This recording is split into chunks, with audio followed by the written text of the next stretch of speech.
persoalannya kan apakah birokrasi ini melayani untuk tujuan jiwa merdeka, atau birokrasi kita sekarang ini melayani administrasi, hanya melayani administrasi guru, ke dinas, ke pemerintah. Ini kan soal kiblat kerja, service oriented. saya pada itu atau tidak? Iya. Yang kita pertanyakan kan, selama birokrasi di dunia pendidikan mengabdi kepada jiwa merdeka, ada ruang, ada ruang di mana sekolah merdeka tadi bisa diwujudkan. Tetapi selama birokrasi hanya bekerja di ruang-ruang formal, menghabiskan anggaran, ya, hanya sekedar menyalurkan anggaran, tidak melihat kepada substansi pendidikan, tidak ada tools untuk membuat jiwa merdeka. Menurut saya ya masih jauh untuk kita mencapai kepada tujuan menciptakan jiwa merdeka melalui sekolah merdeka gitu. Kalau saya lihat begitu. Artinya ya dari pihak para praktisi dalam hal ini guru, kemudian pelaksana birokrasi pendidikan itu harus bisa menyerap pada dasarnya menjiwai, iya, memahami bahwa ini persekolahan ini ada tujuannya. Kenapa ada persekolahan? Dan belajar itu tidak cuma persekolahan. Begitu juga kita harus menghargai orang-orang, harus ada ruang di mana orang-orang yang mungkin belajar tidak melalui jalur formal sekolahan itu juga sebenarnya terjadi. Itu Mas, ya kan? Iya. Nah. Dan gini Mas, kalau terkait dengan itu di negara-negara yang lebih maju memahami pendidikan itu, gelar itu bukan menjadi patokan. Kalau bahasa saya itu kalau nongkrong, lo bisa apa sih lo? Lo bisa bongkar dinamo. Bongkar dinamo. Dia lebih ahli dibanding orang yang lulusan dari sekolah teknik.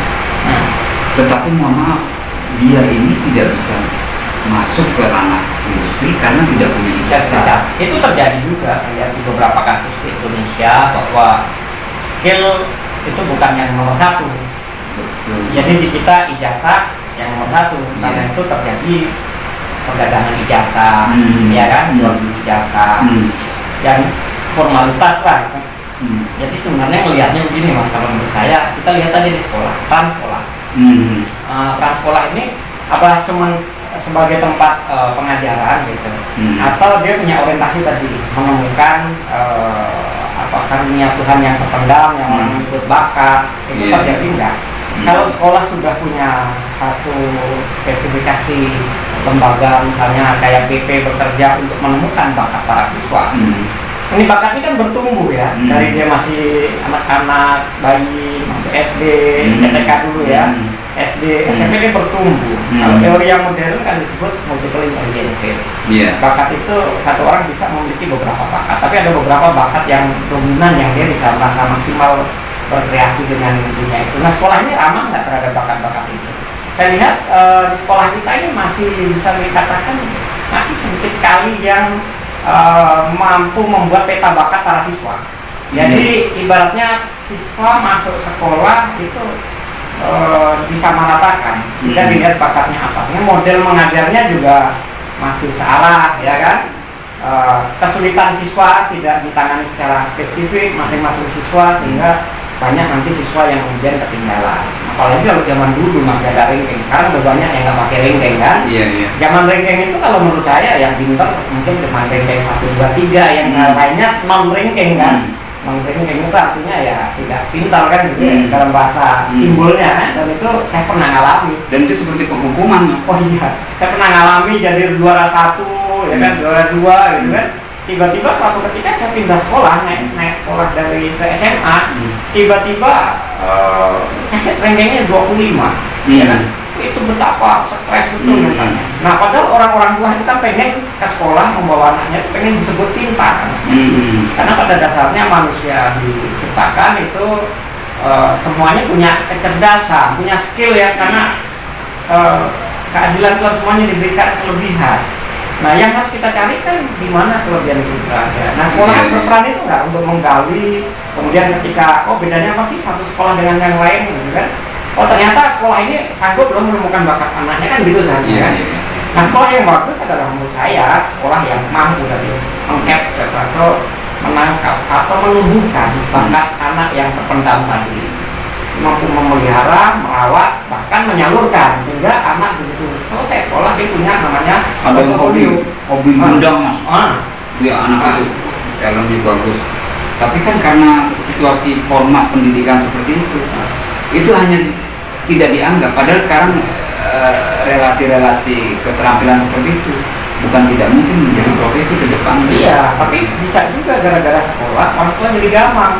Anak ini mau milih skillnya atau milih mendapat nilai yang bagus di sekolah. Iya. Kalau dia memilih nilai yang bagus di sekolah, dia kadang-kadang harus mengalahkan bakat yang dia miliki. Udah jangan terlalu banyak latihan gendang, kan gitu kan? Nah, kejar dulu pelajaranmu, besok mau ujian. Iya. Ya kan, dia belajar aja matematika, padahal sebenarnya nggak terlalu suka. Artinya mindset pendidikan tadi kan ada beberapa pilar ya, guru, orang tua dan siswa itu sendiri. Ini sebetulnya ini harus jadi satu kesatuan ya, memandang itu semua. Iya. Nah, jadi ada orang tua yang begitu, lo mesti S2, lo mesti S3, lo mesti sarjana S1 gitu. Penekanan ini yang masih pada pola-pola yang dalam arti gini, mengungkung kreativitas. Jadi masa depan ini kan harus dilihat bahwa orang tua itu harus punya kesadaran bahwa masa depan itu bukan dia yang tentukan. Iya. Jadi dia punya anak itu, kata seorang filosof itu seperti punya anak panah. Tugas orang tua itu ya menjadi lengkungannya itu tempatnya untuk melesat anak panah. Setelah dilepas maka anak panah ini akan melaju ke masa depan. Sementara busur panahnya tetap di sini. Iya. Dia kan karena dia tumbuh masuk ke zamannya, kita udah mati dia gantian yang tumbuh. Nah, bagaimana kita tahu kondisi masa depan? Kan berbeda-beda tantangan, tidak akan pernah sama tantangan kita sebagai orang tua dengan tantangan anak ke masa depan. Iya. Nah, jadi era kita dengan era anak kita akan beda. Jadi kita nggak bisa juga memaksakan membuat rencana, kamu nanti jadi atlet ya. Ya kan, kamu harus jadi tentara ya. Enggak. Jadi dia harus ada satu ruang demokrasi di dunia pendidikan, di mana kita berdialog, di mana kita menghargai perbedaan, ya kan, di mana kita mulai memetakan bakat, memberikan penghargaan, gitu kan, memberi dukungan, ya kan. Nah, itu orang tua yang ideal dalam sekolah merdeka tadi mestinya kan. Itu tadi yang Mas Alim ngomong ya, apakah hanya berputar pada birokrasi tadi kalau nggak salah. Jadi memang realitasnya seperti itu mas. Saya nggak tahu ya karena negeri kita ini berjenjang mas. Menteri di bawahnya ada terus apalah jabatan-jabatan, kemudian baru ke dinas ke bawahnya lagi, turun ke bawah. Jadi sistem birokrasi. Ya. Ketika sistem birokrasi itu diberlakukan, itu mas, iya saya tidak menafikan bahwa transisi pemikirannya seorang Mas Bro Nadiem Makarim ini bisa dipahami sepenuhnya karena birokrasi yang sudah sekian lama itu. Kalau saya lihat ya, dia punya energi untuk melakukan itu, tetapi mungkin dia butuh diskusi dengan orang-orang yang sedikit punya sudut pandang pendidikan yang berbeda atau lebih banyak untuk memahami kondisi keindonesiaan.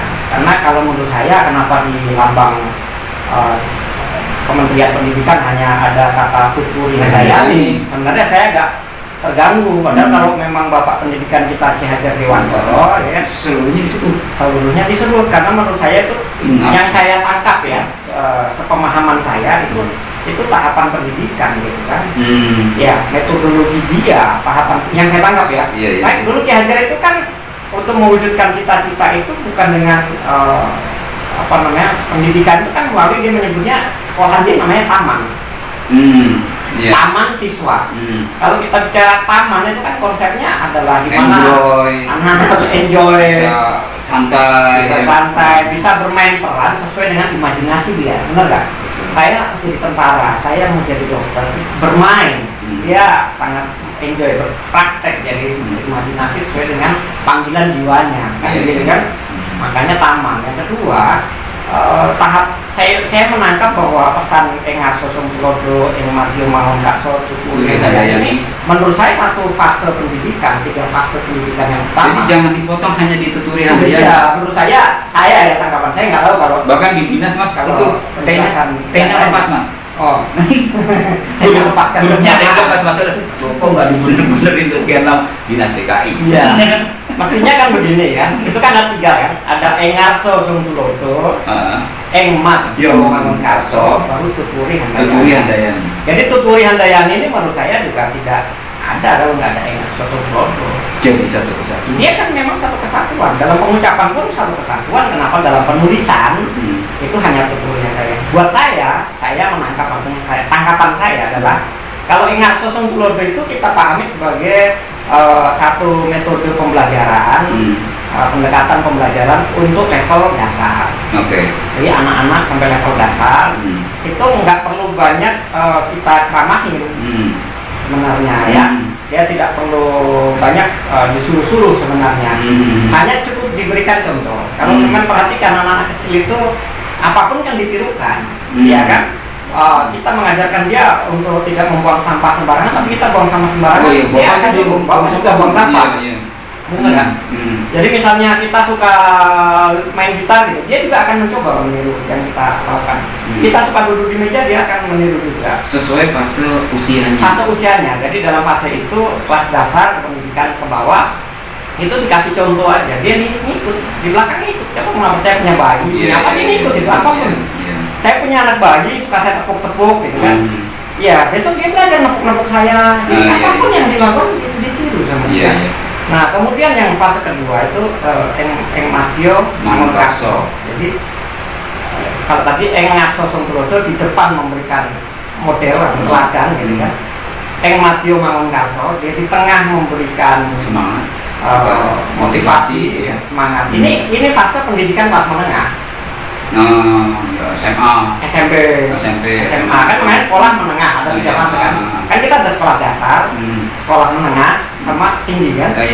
Nah, yang menengah inilah yang modelnya Engmadyo Mangunkarso. Jadi anak-anak SMP dan SMA kalau yang saya pahami bergaul dengan mereka itu nggak terlalu mau juga disuruh-suruh, nggak mau kan ya, tapi harus dikomporin modelnya kan, diprovokasi, dikasih ide, disemangati.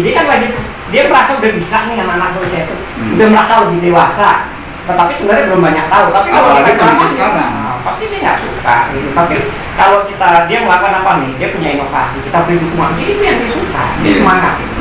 Ya kan? Nah itu saya tangkap sebagai dasar Engmadyo Mangunkarso. Tuturi Handayani terus? Itu kelas perguruan tinggi. Tuturi Handayani, ya kan, itu satu gagasan tentang bahwa anak-anak itu sudah bisa belajar bebas. Kita hanya kontrol dari belakang. Tuturi Handayani itu kita di belakang mengikuti, ya kan. Handayani itu yang mengikuti secara bijaksana, gitu kan. Oke. Nah kalau sekarang anak SD Tuturi Handayani dikasih kebebasan, dia juga belum ngerti apa yang mau dilakukan. Iya. Kan gitu. Anak SMP SMA kan patah harap di jalan, nggak bisa kita Tuturi Handayani, dia butuh.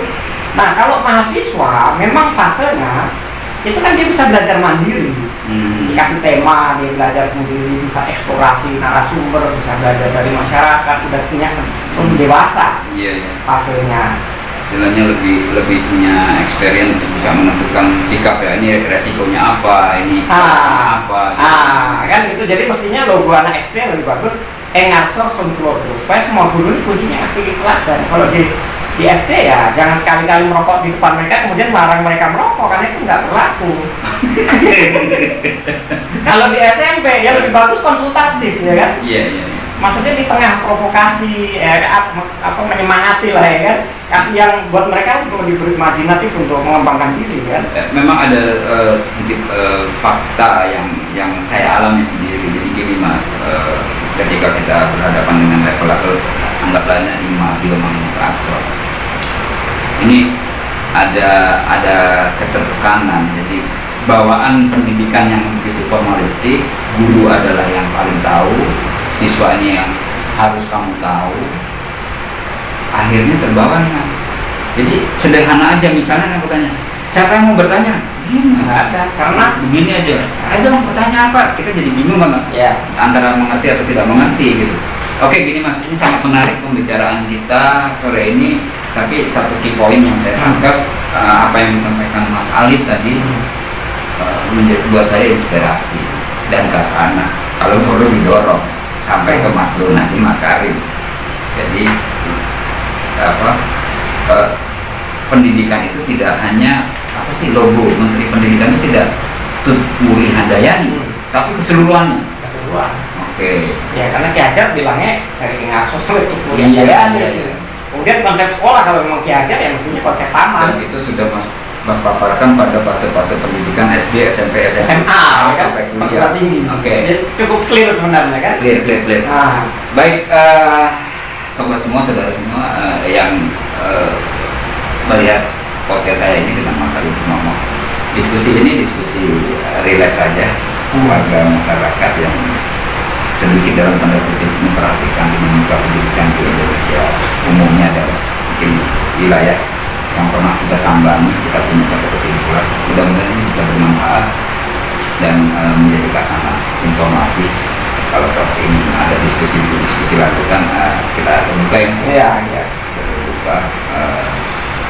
Masalah pendidikan itu memang tidak sederhana, multidimensi, dan tentunya perlu banyak pihak yang bisa turun rembuk mengatur strategi. Ini baru sekelumit Mas, karena kalau bicara pendidikan dolar lagi ke anggaran segala macam itu pusing Mas. Bicara anggaran. Baik, tapi gini Mas ya, jadi kalau ngomong sekolah merdeka kan artinya kan ketika itu baru proses dijalankan kan mau dikatakan bahwa sekarang ini belum merdeka. Merdeka belajar Mas. Iya kan, merdeka belajar maksudnya kan berarti sebelumnya sekolahan belum merdeka kan? Iya. Apakah itu jargon? Oke. Nah, nanti kita sambung lagi ke tempat kalau sekolah belum merdeka, jangan-jangan orang baru benar-benar belajar itu ketika dia tidak sekolah. Dia baru belajar kehidupan yang sebenarnya. Karena sekolah kan sifatnya kan lebih kepada abstrak, hafalan, begitu lulus mereka terbengong-bengong dan sangat formalistik administratif. Iya, dan begitu lulus dia terbengong-bengong dengan kenyataan kehidupan bahwa kosinus tangan itu ternyata nggak dipakai dalam makan sehari-hari. Kenapa mesti menghabiskan waktu selama berapa tuh? SD 6 tahun, SMP 3 tahun, SMA 3 tahun, kuliah 6 tahun. Iya. 4 tahun lah ya. Kalau saya 7 tahun kan. itu kuliah sama dekat sama pacar tuh, jadi pacarnya. Itu renungan kan. Mungkin di antara para pendengar juga banyak yang merasa ternyata baru belajar benar-benar belajar hidup itu adalah setelah nggak sekolah. Siap. Nah itu bisa diberikan komen di bawah untuk yang punya pengalaman kan. Baik, ya terima kasih loh Mas Alif waktunya, dan ini sesi pertama dengan Mas Alif, dan insya Allah saya akan coba diskusi di lain tempat, dan mungkin juga saya bertanya ke tempat Mas Alif sekali waktu. Matusun, terima kasih. Wassalamualaikum. Waalaikumsalam. Terima kasih Mas Alif. Ya. Itu menjadi hampir habis. masih coba